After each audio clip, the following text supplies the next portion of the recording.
Hey everyone! So now I have actually assembled all the parts, and I'm actually right over here. Hi! This is just so you can see inside the computer here. I didn't, like I said in the first part, I didn't film putting it together because really it's just bolting things together. It's not, there's not a lot to that. But I'll go over kind of what I have on here that you can see. Power supply you can't really see, but it's right down here. We've got the Titan X here. Also have the Intel 750 SSD right here, which runs kind of hot, and the power supply runs kind of hot. I've put my SSDs in these regular types of bays here. It actually has holes in it. So you can mount it. You don't have to have the external bracket to put in there. This case has a place to put like 5 SSDs here in the back. You can probably see right here where this light is. They slide in from the back. Problem is wiring those up, it crosses all of these wiring channels. It's kind of a poor design. Neat design to mount them there, but poor design thinking about the wiring. So I just mounted them here. It made it a lot easier. This is individually stranded cabling, a lot more flexible, easier to do, and this is actually one of Corsair's kits. I got the RAM. I've got 2 more spots on each side to go ahead and, I could get another set like this and have 64, which I don't think I need right now. But it all came together pretty good. I ran some tests. I was able to be stable overclock at 4.7 gigahertz, and it actually blue screened or met its limit at 4.8. But even at 4.7, my temperatures were still below 80 degrees C, which is pretty low, surprisingly. It's actually running right now. It's running. This you can see the fans are spinning. Listen. Super quiet. I've got 2 fans here. I've got 2 fans on top of the radiator here, which I have them pulling air out through. You can reverse the fans and have them push air through, which it'll pull cold air. It'll pull cold air in across your radiator, but then it'll push hot air down into the case. This case is ventilated enough with 2. I think those are 140 millimeter fans. 240 millimeter fans pulling air in this way. You got 1 here pulling out, and then you've got these 2 also pulling out. You've got the Titan pulling air through the reference cooler and blowing it out, and the power supply pulls in. I believe it pulls in from the bottom and out the back. So I thought that was a good setup, but a few things I'm really surprised about. One, how quiet it is, and that's even during the stress tests and the overclocking, the fans were really quiet. They're good fans. They're Corsair, super quiet fans. I know a lot of people are partial to that other brand, Noctura or something. Those ugly brown ones are super quiet, really efficient. But these are really, really quiet too, and I've had the same fans on other systems that have been running for 3 years straight. I actually have a computer over there I never shut off. It just runs 24/7, and it's quiet as well. So good fans. They work pretty good. I'm happy about the overclock. It actually is above average for this chip, and I've had some good luck and some bad luck with chips in the past, but this is good, being that I can get 4.7, almost 4.8. May be able to get 4.8 or higher if I increase the voltage and the temperatures here, but I think 4.7 is more than enough for what I need.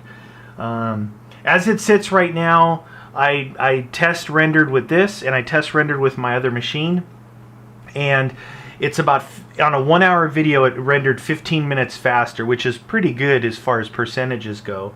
I would have liked to see a little bit better. The problem is with Sony doesn't support the architecture in these newer graphics cards. The last one that they really supported was like the 580 and maybe the 680. Once it went 780 and 980 and Titan, It's not supporting, so you can't do GPU acceleration to help speed it up.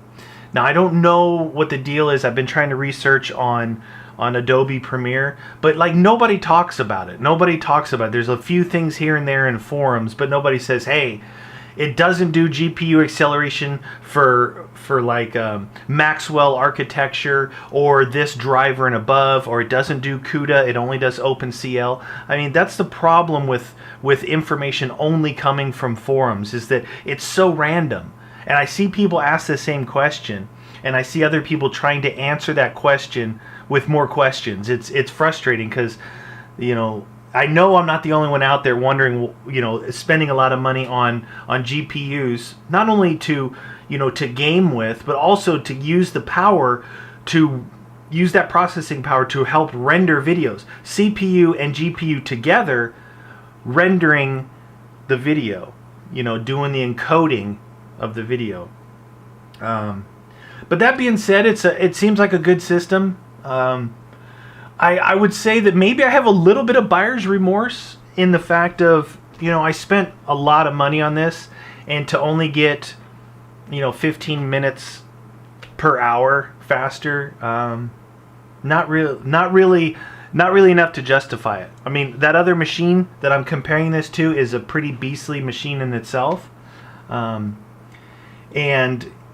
but it only costs, well, I say only, I mean, it costs $2,000 less the graphics card. So you put a $600 graphics card in, it costs $2,600, and it's a year and a half old probably.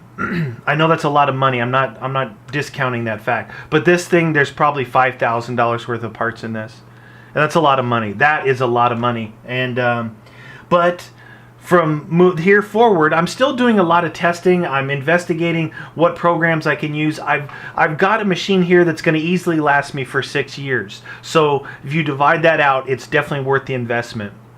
And this is going to replace my original computer I started doing YouTube with, and it's been a workhorse forever. It was an old Sandy Bridge processor. So I think it's going to be good, and I am happy about that. I just wish. I guess I'm just coming off like I'm just coming off. Let me move the camera a little bit. Sorry. I'm just. Oh geez, I kicked the camera. I'm just coming off the fact of doing like night after night worth of research, looking into other things as far as software going, and not getting those answers. That's where a little bit of some more of my frustration is coming from. So it's not really this. I mean, this thing's a beast. It's killer. I know people would love to have this system, and it's awesome. I'm happy. I'm proud. I'm thankful that I'm able to build this thing, and it's definitely going to be utilized coming up. But I still have to figure some things out. Maybe I need to shift gears and use some different types of softwares that'll render faster.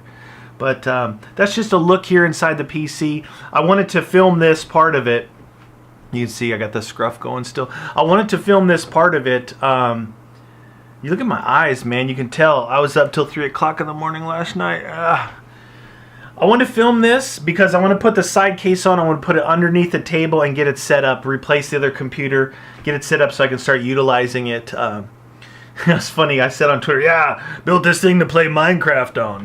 That's not true. That's not what I meant. But yeah, it's pretty nice. It's pretty beastly, but it definitely hurt the pocketbook, and I'll be feeling the effects of this for a while. But it's worth it. It's part of one of my jobs, you know.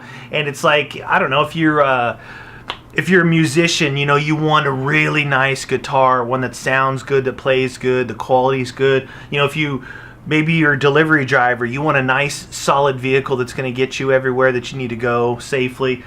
You know, if you do stuff with computers and you record, you render, you know, all that stuff, you really want a nice machine. And I built, this is probably my 5th build, and it's probably my best build so far. I mean, it really did all the work on its own. I didn't have to do anything magical, you know. The overclock, the ASUS software has a actual program in Windows that will run a battery of tests, basically, in a nutshell.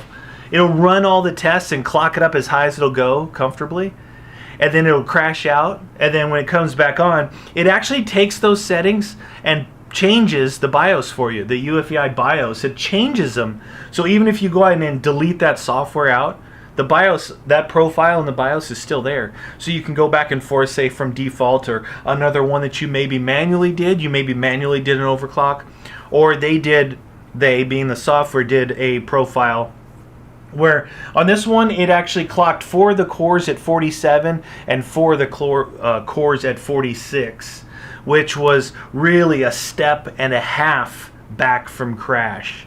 Step and a half, because really they could have been 48 and 47, 4 and 4, or they could have all been 47. But it's running at low voltage, low current draw. It's running cool, 650 to 65 depending on the load. So it's pretty good. Anyway, I may again incorporate this into some other video, but I'm going to put this under the desk so you're not going to be able to see it. So let's take a good look at it again here. So we can get a closer look in there.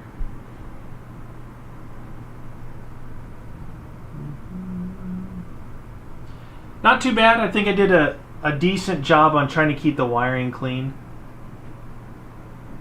You can see there's the SATA cables. And there's the big motherboard power cable. And because the power supply is modular, you can see I've got, half the stuff is not even being used right now. So, and then here is a USB 3.1 card that came with the motherboard. It's down just below the SSD that's on the PCIe slot. All right, guys.